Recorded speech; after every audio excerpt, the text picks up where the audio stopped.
Good morning students, I teach you the second paper in botany, that is plant ecology. Plant ecology means the things of the world are classified into two major groups, namely living or biotic component and non-living or abiotic component. The biotic component includes all types of living organisms, both plants and animals, and the abiotic components or non-living components include soil, water, air, and forces of nature, that is light, gravity, and molecular energy. The living organisms exist in an environmental setting of which they are a part. Every aspect of life is influenced by the environment, and the activities of organisms affect their environment.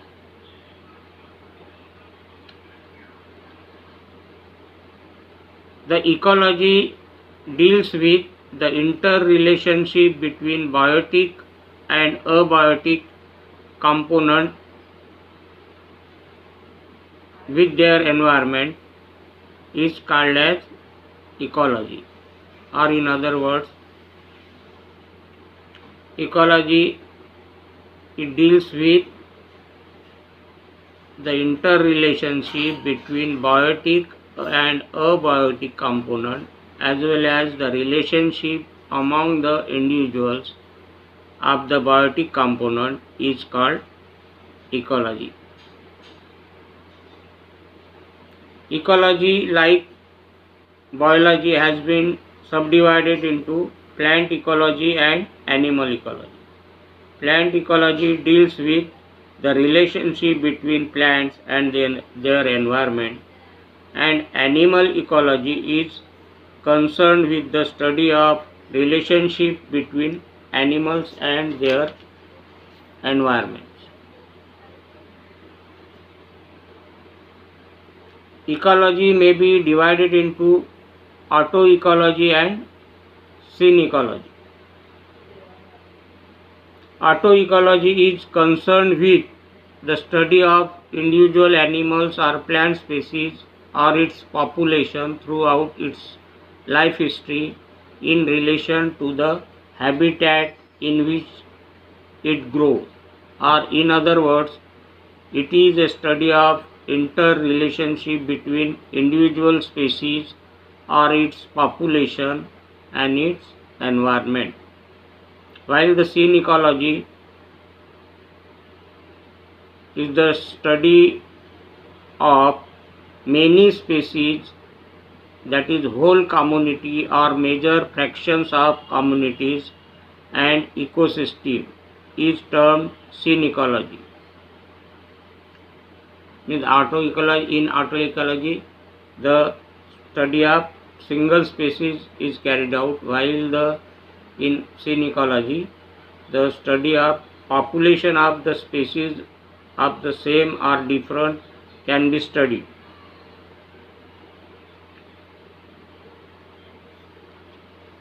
Probably the most important role of plant in environment is the production of oxygen and absorption of carbon dioxide from the atmosphere during the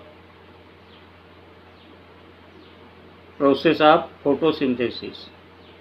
Photosynthesis is the basic process for plant life. Plants also affect and change their surroundings to make them more suitable for growth. Environmental conditions such as light intensity, temperature, water availability, and wind strength affect the plant growth. Plants also modify the environment around them. They release water which cools the air, break down the soil to make it suitable for their roots and for other plants and animals, and decrease the speed of the wind.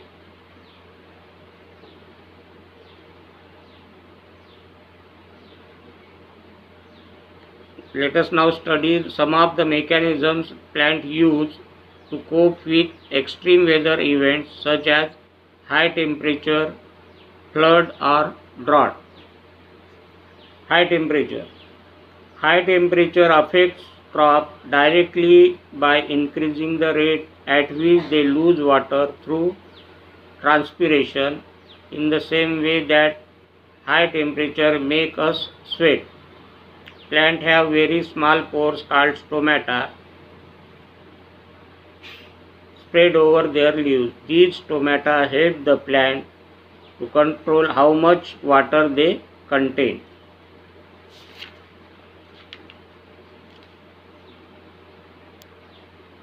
Each plant type has different structural characteristics, and so all the plants do not grow well at the same temperature. When the optimal temperature value for a particular plant is exceeded, the plants tend not to grow as well, leading to a drop in yield. Most plants are very sensitive to high temperature, although the extent varies depending on the age of the plant and its ability to withstand poor situation. High temperature also increase the amount of water lost from the soil by evaporation. This also affects plant growth as the soil is their main source of water. Second is precipitation. Precipitation or rainfall is the primary source of soil moisture, and rainfall amount is probably the most important factor determining the crop yield.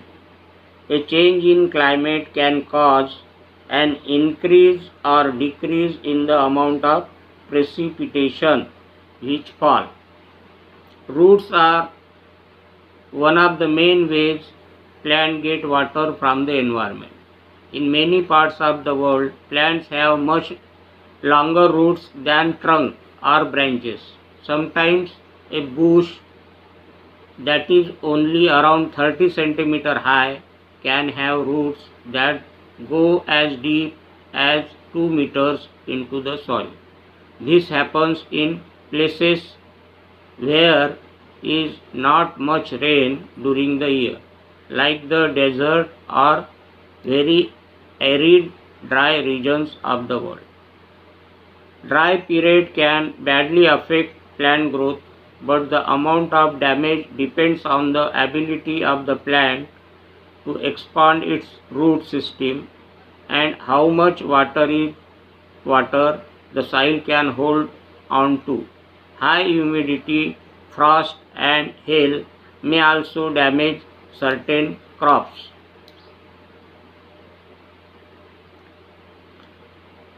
High temperatures are normally accompanied by dry periods, and both the warmth and the lack of water can have negative effect on plant growth. Roots are unable to find water in the soil, and stomata have to close to prevent water loss from the plant. This causes the temperature of the plant to rise, and this can damage the plant. When plants struggle to grow because of high temperature or lack of water, they are said to be under stress. Excessively wet years, on the other hand, may cause crop yields to fall. The soil becomes waterlogged and the plant roots rot in the excess water.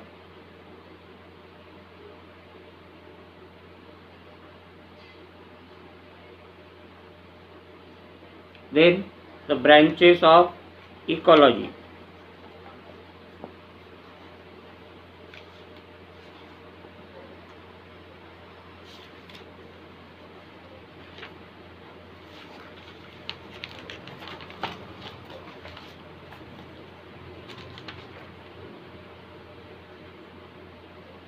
Habitat ecology, community ecology, population ecology, evolutionary ecology, taxonomic ecology, human ecology, applied ecology, ecosystem dynamics, production ecology, ecological energetics, physiological ecology, chemical ecology, ecological genetics or gene ecology, paleoecology, geographic ecology or ecogeography, space ecology, pedology, radiation ecology, ethology, sociology and system ecology. These are the branches of ecology.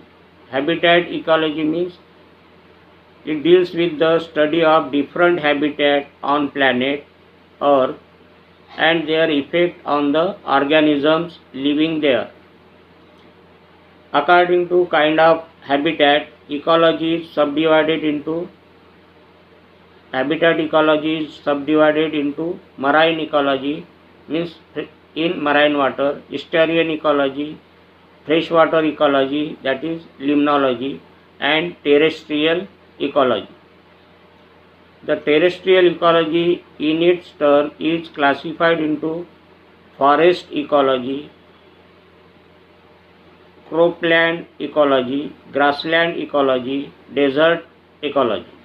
These are the kinds of habitat ecology. Then community ecology. It deals with the study of local distribution of animals in various habitats, the recognition and composition of community units and succession. Population ecology deals with the study of the manner of growth, structure and regulation of population of organism. Evolutionary ecology, it deals with the problems of niche, segregation and speciation. Taxonomic ecology, it is concerned with the ecology of different taxonomic groups of living organisms and eventually includes following divisions of ecology: microbial ecology, mammalian ecology, avian ecology, insect ecology, parasitological, human ecology and so on. Applied ecology, it deals with the application of ecological concept to human needs and thus it includes following applications of ecology: wildlife management, range management, forestry, conservation, insect control, epidemiology, animal husbandry, aquaculture, agriculture, horticulture and land use and pollution ecology. Then ecosystem dynamics. It deals with the ecological study of the process of soil formation, nutrient cycling, energy flow and productivity. Production ecology. It deals with the gross and net production of different ecosystems like freshwater, seawater, agriculture, horticulture, etc. and tries to do proper management of these ecosystems so that maximum yield can be get from them. Ecological energetics. It deals with energy conservation and its flow in the organism within the ecosystem. In it, thermodynamics has its significant contribution. Next, physiological ecology, that ecophysiology. The factor of environment have a direct bearing on the functional aspect of organisms. The ecophysiology deals with the survival of populations as a result of functional adjustment of organisms with different ecological conditions. Then chemical ecology.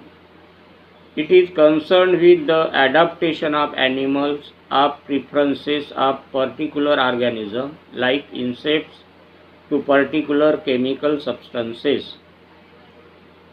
ecological genetics, that is gene ecology.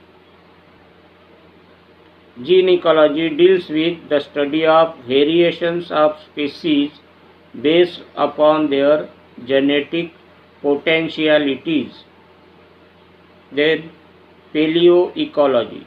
It is the study of environmental conditions and life of the past ages, means the plants or animals present in the past period, to which palynology, paleontology and radioactive dating methods have made significant contributions. Geographic ecology or ecogeography. It is concentrated on the study of geographical distribution of animals, that is zoogeography, and plants, phytogeography, and also of paleoecology and biomes. Next is space ecology. It is modern subdivision of ecology which is concerned with the development of partially or completely regenerating ecosystem for supporting life of man during long space flights or during extended exploration of extraterrestrial environment. Next is pedology. It is the branch of terrestrial ecology and it deals with the study of soil, in particular their acidity, alkalinity, humus content, mineral contents, soil types, etc., and their influence on the organism. Next is radiation ecology. It deals with the study of gross effect of radiations and radioactive substances over the environment and living organism. Then ethology. It is the interpretation of animal behavior under natural conditions. In it, often detailed life history studied of particular species are amassed. Sociology. It is the study of ecology and ethology of mankind. And last one is system ecology. It is the modern branch of ecology which is particularly concerned with the analysis and understanding of the function and structure of ecosystem by the use of applied mathematics such as advanced statistical techniques, mathematical models, characteristics of computer science.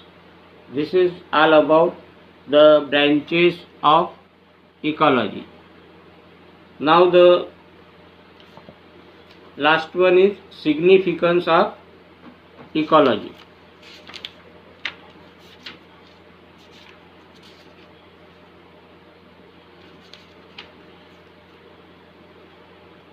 Are applications of ecology, that is plant ecology. The study of plants in their environment has yielded a large body of knowledge which provides to the science of conservation of natural resources. The knowledge of ecology is of great help in controlling soil erosion, reforestation, restoration of wild animals, as well as grassland vegetation and flood control. Plant ecology is directly related to silvics and silviculture and other branches of forest biology. Every farmer or gardener is ecologist, since by such practices as cultivation, irrigation, artificial pollination and spraying, he affects the plant behavior. Knowledge of ecology is being applied in agriculture, food production and horticulture. The soil conservation practices are in the use these days in agronomy. These are the some of the significance of ecology. Thank you.